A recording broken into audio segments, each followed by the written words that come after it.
Hey everybody, welcome back to AJ Sucks at Video Games. We're going to be doing something a little bit different for the next couple of episodes. You might have noticed I'm actually on my own in an intro for a second. Instead of us having a joke and then the music's coming, don't worry. But basically what I'm going to be doing is playing a little bit of XCOM 2 on my own. The original plan was to play it on the hardest difficulty setting, on complete Ironman mode, which means no save games, no going back on yourself, no anything. After playing a couple of test games, I can't get past the tutorial mission on the highest difficulty setting, so we're actually going to be playing it on the setting below it, which I believe is Commander. I might be completely wrong on that. I'm playing it on the second highest difficulty setting. XCOM 2, it's a little bit different to Dark Souls in style and everything else. It's not a new game to me. I've been playing it since launch and its predecessor, but it's a pretty unforgiving game. The difficulty curve is pretty high, and even not being on the hardest difficulty setting, there's probably a 50-50 chance that we won't make it past the first mission. So I think it pretty much qualifies for AJ Sucks at Video Games. So cool, we'll gonna have a little bit of an intro section and then I'll be back with you. This is going to be a little bit different to our Dark Souls episodes in that I'm not going to have my face in the corner of the screen like down there like with me and Jason. It's just going to be me talking over the game, because you don't need to see me just gurning at the camera on my own while trying to explain the game to you. So cool, see you guys in a second. Welcome back.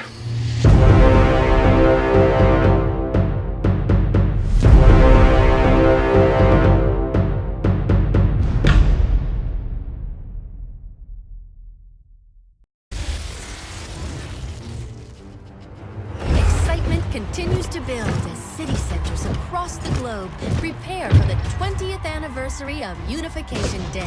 Thousands line up at the site of the Great Accord, celebrating the formation of the Advent Coalition. Keeping with their promise to humanity, 12 new gene therapy clinics will be opening in select cities by the end of the new year. Despite the attempted attack by French elements, operations at the new facility in Paris thankfully remain unaffected. In response to the unprovoked intrusion on the eve of our most beloved celebration, the speaker reaches out to us. A small number of dissidents again repeat the mistakes of the old world. Striking as we celebrate a benevolent savior who time and again offers only friendship and compassion. Yet these trivial actions could never break the bond between humanity and the Elders. Peacekeeping forces have already made several preemptive arrests of known collaborators. Advent again assures all citizens that today's celebrations will continue as planned. Perfect.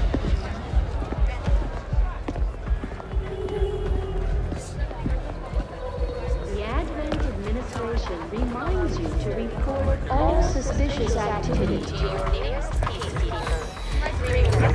Only together can we build a better tomorrow. Approaching position. You were right. They've definitely got their hands full today. Stay focused. Prep Gatecrasher. 60 seconds.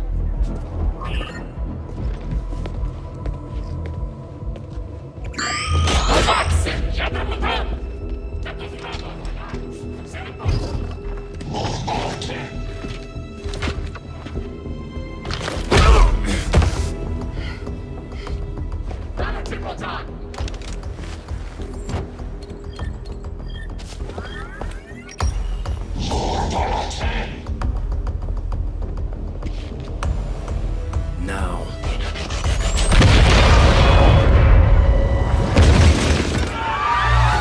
Signal received. Loud and clear. Okay, Gatecrasher. Your turn.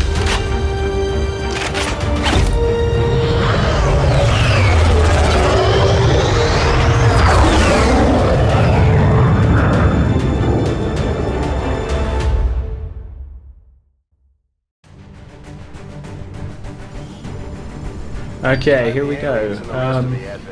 For those of you that don't know, XCOM and XCOM 2 are a squad-based, turn-based tactical game for this series, I've gone ahead and used the game's inbuilt character creator to make a bunch of my Facebook friends, all of who have agreed to this ahead of time, of course, to go and make my squad based on them. Now, in this first mission, you don't get a choice of who's on your squad, but it will sort of randomize them, and if you've from either randomly created soldiers, or if you've, like me, made some people, it will make the squad out of them.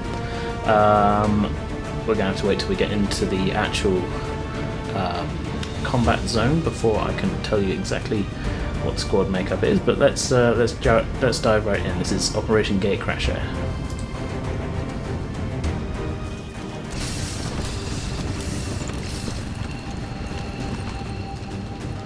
Okay. Menace 1-5. We have a fix on the target. Move to place the X4 charges at the designated position. Okay, so our mission in this area is to basically blow up a giant statue.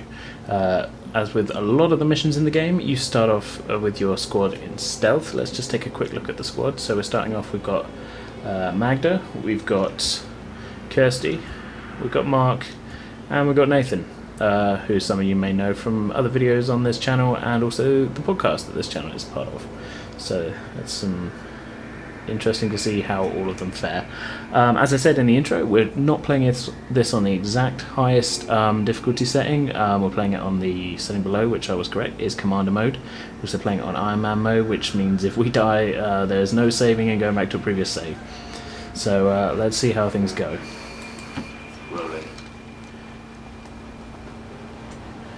Okay, so looking around, we've got a fairly decent view of the area. I can't see any enemies to start off with, but that is going to change very quickly. Let's have Nathan jump down the building here. In concealment mode, anytime anybody sees you or you make a loud noise, like breaking through a window or something, concealment ends because you've essentially given away your position. At this very, very early stage of the game, all of my team have very little health. Well, they've got similar health to these enemies we've just seen, but equipment-wise, we are nowhere near as well equipped as the enemy. And this game, I think I mentioned it in the intro, is very has quite a steep difficulty curve on it. Throughout the game, the enemy are generally a lot better equipped and a lot more dangerous than your guys are, at least until you start researching better equipment, like better armor, better guns and things. So for now, bit of backstory. The game assumes that you lost the first game, which is quite a good sort of way to good sort of premise for the sequel, I think. The first game notoriously being quite as hard as being as hard, if not harder than this one. I mean, the majority of people who played it probably did lose it, so it's a good starting point. At this point in it, we are members of a resistance cell. This is 20, 25 something years after the first game. We have been fighting back against the alien invasion, and yeah, we'll see if this fight lasts a long time or whether it ends here. Basically then, I'm going to try and keep my guys in concealment as long as possible, at least until I get a good into a better position for the objective here, which you can probably see marked on the little arrow pointing to it. There it is. We've got to set our charges there, or at least until I get into a better position to start taking these enemies out, because our secondary objective, which we also have to do, is to kill all the enemies. What I'm doing here is put my guys into Overwatch mode, which means we don't fire this turn, but if the enemy see us or move into our field of vision on their turn, we get a shot at them. Which can come in very, very handy, and might do any second if this guy's turn around and see my team.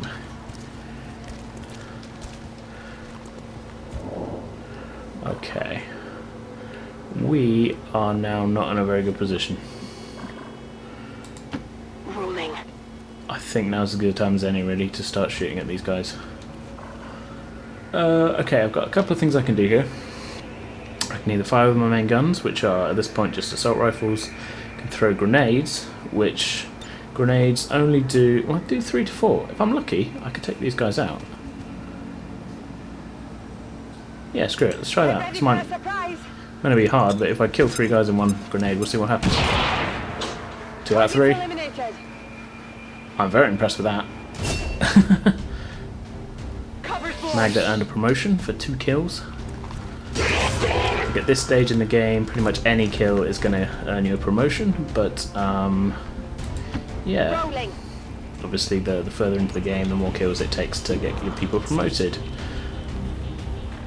And goes to a follow-up kill. Nice. Target down. As I mentioned, I think in the intro, I did do a couple of practice games on the highest setting, and I could not make it past this mission at all. I tried. It sounds like I'm giving up, but I I ran this mission 4 times on the highest difficulty setting, and all of my people were either killed or mind-controlled by an alien before I could even set the charges, let alone kill all the enemies. So this is going surprisingly well so far. I'm on the move. So, yeah, just trying to keep my squad cohesion close together, putting them back on Overwatch, the ones who haven't done anything so far this turn. Affirmative. Moving out. Some of the enemies won't move until... there we go. We've seen them, so they've been sort of activated. The Advent officers seem more capable than the grunts. We're not sure whether to chalk it up to training. I wouldn't call it a problem with this game, but it is a little bit... well, it's just one more way that the game's hard, I suppose. That it's very tricky to get the drop. Unless you're in concealment mode, you can't really get the drop on any enemies. You've got... because as soon as you see them, it's assumed that, you know, they've... if you're not in concealment, they can see you as well, and then they get a free move to kind of set up like that. I don't know if you saw there, they were all kind of clustered together, and then as soon as I saw them, they all ran into cover. It's it can be a little bit tricky. These early guys, say not too well. I say not too bad. More than capable of killing my people. Let's set the charges at least. Then that's done. So even if this, even if Mark here gets killed, the charge is set. He, as you can see, he's got the little yellow thing there. He is in no cover at all. Let's run him back here, get him out of the line of sight of some guys. So the idea, basically, with this game, you move between cover, trying to keep your guys from getting killed, essentially. Let's have a go. Go on then. Hey! That's fine. The little box there means that that guy we just killed has dropped some equipment which we can pick up, and sometimes it's things like data pads which let you which you can research to get intel on enemy targets, or most of the time it is upgrades for your guns and stuff. So let's see what it is. We picked up by Nathan. So weapon upgrade. A stock when installed, guarantee that even missed shots do a small amount of damage. That can come in very handy. And a PCS, which is a conditioning simulator, which that's essentially, it's not an upgrade to a gun, it's an upgrade to a soldier. So you, as this one here, conditioning gives them +1 HP. At this point in the game, quite helpful. They only start off with 4 HP each, so you give Guy that. He's at 5. All of these things we can't use until the next mission though. So have Nathan pick those things up. And he's not in a particularly good position there, but we'll see what happens. Okay, alien turn. This is where it could all go wrong. That's the enemy, the Advent officer there. Things like a marker. Oh, that's not good at all. Okay, rest in peace, Magda. I told you it might all go wrong. Nathan is now panicked. I don't have control over him while he's in panic state, but in panic state they can occasionally do good things. I'm not going to argue with Nathan killing someone while panicked, but it does mean that the next turn I will not have control over him. If I can kill this Advent officer with a bit of luck, he might be the last guy. It's tricky to know. With the kind of warm-up games I did on the hardest difficulty, there was a third group of enemies, which most times had a full alien in it as well. This one, and I did one warm-up game on this difficulty setting as well. It just had these 2 groups of enemies, so if it's just this last guy, we may be in luck and get out of this with only one casualty. Negative damage. Okay. As I said, we're not in the best of positions. I'm going to move Kirsty up to there. And he's in good cover and I can't get round to him really, but 38% chance to hit. I will take it. Not good enough. See what he does. He's going for another shot at Mark. That could have very well turned out quite badly there, but it didn't, so let's see what happens then. Right, Nathan no longer panicked. That is perfect. I'm actually going to switch to Nathan now, because let's move the camera around. It's a little bit risky. I'm going to move him around here. If there's a third group of enemies, possibly activate them. No, we didn't. Okay.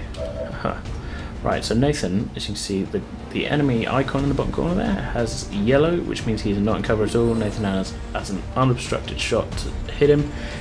These Advent officers have more health, so we can't kill him in this one shot unless we get a critical hit, but let's hope for the best. I will take 5 damage. That is nicely done. See if we can kill him. Let's try moving Mark up to here. I'm going to swing the camera back around to its original setting. Try and... 44, that's better than we had. Nicely done. Is that it? I think that's it. Area is secure. We're not picking up any inbound contacts. Boom. Scanners are clear. Status confirmed. Squad is clear. Detonating charges. I am actually quite impressed with how well that went. We lost one soldier, like I say. Rest in peace, Magda. Like I said at the beginning, all of the soldiers in this are based on my real life friends, so I am fully expecting to have to apologise in real life for the death of that soldier, but we were not too bad for this difficulty mode, I don't think. 6 for 6, 1 death. Cool. Operation Gatecrasher complete. Get some nice stats here. 75% shot percentage rate, that's pretty good. Not bad for damage. Killed 1 enemy per turn. Yeah, that's it. Could have gone worse.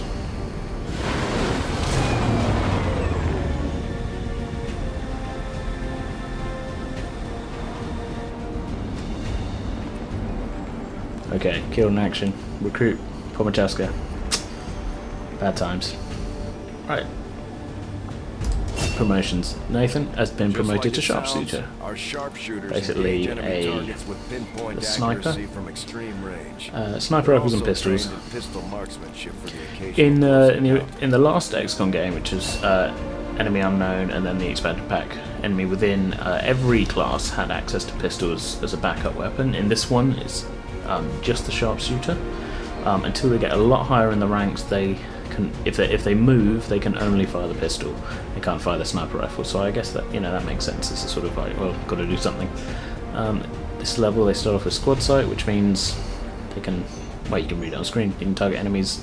And then squad makes sight, so long as you've got line of sight. So if the enemy is out of your usual range, you can still fire on them.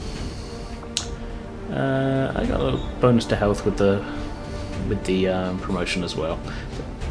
The higher promotions you get, the higher the health, and that's also affected by armor. So Kirsty has been upgraded to our Grenadier. Grenade launchers and miniguns. A lot of fun. Higher levels, higher ranks in Grenadier, you get basically to choose, see here, between Demolitions Expert, which is sort of upgrade your grenade launcher, or Heavy Gunner, which is sort of minigun abilities. I tend to lean towards minigun abilities because you can sort of do things like destroying terrain and like just basically emptying the clip at stuff, which comes in handy against bigger aliens. And the final one, Mark has become a Ranger. This is a new class for this game compared to the first one. This is basically shotguns and machetes, which is a little bit ridiculous. In the future, fighting aliens and you run up and hit them with a sword, it's pretty amazing. We're going to see more of that in the next coming missions and that.